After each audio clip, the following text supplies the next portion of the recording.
Buenos días, mi nombre es Víctor Celada y voy a presentarles el caso clínico correspondiente a una adolescente femenina con granulomatosis de Wegener fulminante. Además de explicar el caso y los resultados del laboratorio, voy a relacionarlo con el grupo de inmunodeficiencias combinadas, específicamente con la deficiencia del complejo mayor de histocompatibilidad clase 1 o síndrome del linfocito desnudo tipo 1.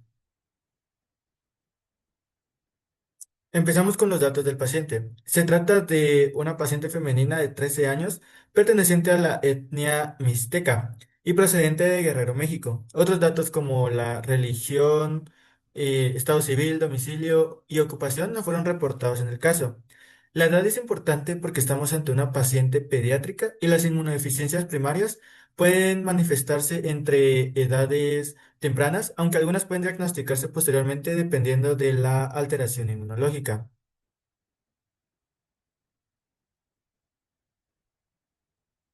La paciente inició aproximadamente un mes antes del ingreso con una pápula hipercrómica en el párpado superior derecho. Durante los 10 días anteriores al ingreso, la lesión presentó un crecimiento rápido y posteriormente desarrolló proptosis.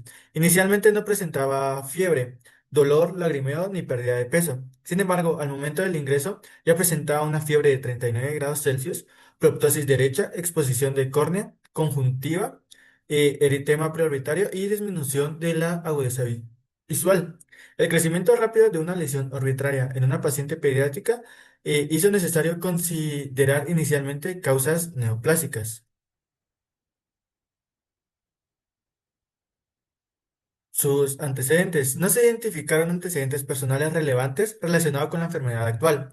Un aspecto particular del caso es que los padres eran analfabetos y presentaban dificultad para comunicarse en español, por lo que existía una barrera lingüística durante la atención.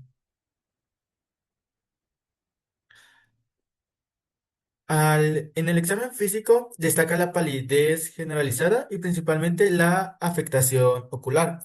También presentaba una proptosis derecha y una temperatura de 39 grados Celsius. La agudeza visual estaba disminuida, ya que únicamente podía contar dedos a una distancia de 1 metro. Esto demuestra que la lesión no era solamente superficial, sino que estaba comprometiendo estructuras importantes en la órbita y la función visual. Procedemos con los exámenes paraclínicos. En esta sección se encuentran los estudios que permitieron orientar el diagnóstico. De todos ellos voy a destacar los que considero más importantes para comprender este caso. Un resultado importante fue el ANCA. En esta paciente fue negativo. Esto es interesante porque los ANCA se relacionan con las vasculitis asociadas a ANCA, especialmente con la granulomatosis con poliangeitis. Sin embargo, un resultado negativo no descarta por sí sola la enfermedad. También encontramos elevación de BSG y proteína C reactiva. Estos resultados indican que existía un proceso inflamatorio activo, aunque no son específicos de granulomatosis con poliangeitis. La biometría hepática presentó alteraciones, además de las modificaciones en los índices eritrocitarios. Durante la evolución se documentó linfopenia persistente. Este dato es particularmente importante para nuestra clasificación como inmunodeficiencia. Finalmente, la función renal. Inicialmente estaba conservada. Esto es relevante porque el riñón es uno de los órganos que puede afectarse en la granulomatosis con poliangeitis, pero en esta paciente el compromiso inicial fue principalmente arbitrario. Pero entonces surge la pregunta, si el diagnóstico era granulomatosis de Wegener, ¿por qué este caso pertenece al grupo de inmunodeficiencias?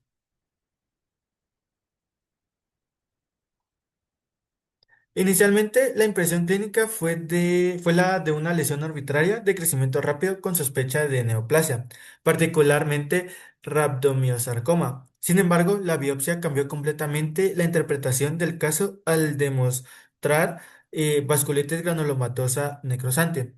Por esto se estableció el diagnóstico de granulomatosis de Wegener o granulomatosis con poliangiitis.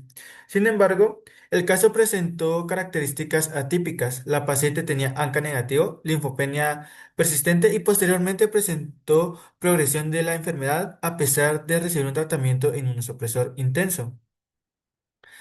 Estas características llevaron a considerar que podía existir una inmunodeficiencia primaria subyacente, específicamente una deficiencia del complejo de mayor descompatibilidad de clase 1 o síndrome del linfocito desnudo tipo 1. El síndrome del linfocito desnudo tipo 1 es una inmunodeficiencia primaria relacionada con una deficiencia del complejo mayor histocompatibilidad de clase 1. Normalmente, las proteínas celulares son degradadas en el proteasoma y generan pequeños péptidos. Estos péptidos son transportados hacia el retículo endoplásmico principalmente mediante las proteínas TAP1 y TAP2. Una vez dentro del retículo endoplásmico, los péptidos se unen a a las moléculas del complejo mayor histocompatibilidad de clase 1 y posteriormente estas moléculas llegan a la superficie celular para presentar los antígenos a los linfocitos de CD8. Cuando existe un defecto en TAP1 o TAP2, este proceso se altera y disminuye la expresión del complejo mayor de compatibilidad de clase 1 en la superficie celular. Por eso se denomina síndrome del linfocito desnudo, porque las células presentan una expresión muy baja o ausente. La relación con nuestra paciente está principalmente en la evolución atípica. La paciente presentó una enfermedad inflamatoria muy intensa, pero con ANCA negativo y linfopenia persistente. Además, a pesar de recibir corticosteroides, rituximab y metotrexato, la enfermedad continuó progresando. El artículo plantea que este comportamiento era compatible con los casos descritos de deficiencia de del complejo mayor histocompatibilidad de clase 1, síndrome del linfocito desnudo tipo 1. Es importante aclarar que con la información presentada, la deficiencia del complejo mayor histocompatibilidad 1 se plantea como una sospecha diagnóstica y no como un diagnóstico molecular confirmado. Con el tratamiento. Inicialmente se administraron ceftriaxona y vancomicina debido a la posibilidad de un proceso infeccioso. Posteriormente, una vez establecido el diagnóstico de granulomatosis de Wegener, se inició metilprednisolona intravenosa a 30 miligramos por kilogramo por día. La paciente presentó inicialmente una respuesta favorable, desapareciendo la fiebre y la disminución significativa de la proptosis. Posteriormente recibió rituximab, metotrexato y prednisona. Sin embargo, la respuesta fue solamente temporal, lo cual posteriormente se convirtió en uno de los elementos que hicieron sospechar una alteración inmunológica subyacente.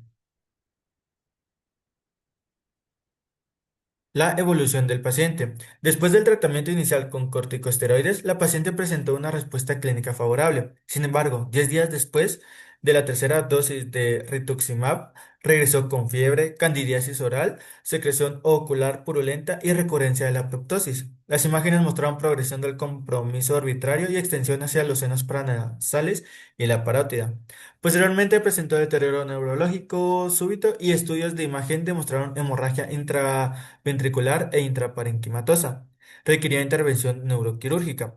Durante las semanas siguientes presentó múltiples hemorragias del sistema nervioso central y gastrointestinales, además de hemorragia pulmonar masiva.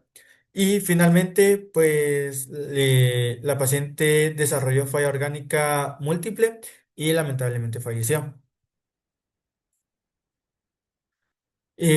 Para concluir, este caso demuestra la relación entre una manifestación inflamatoria grave y una posible alteración primaria del sistema inmunitario.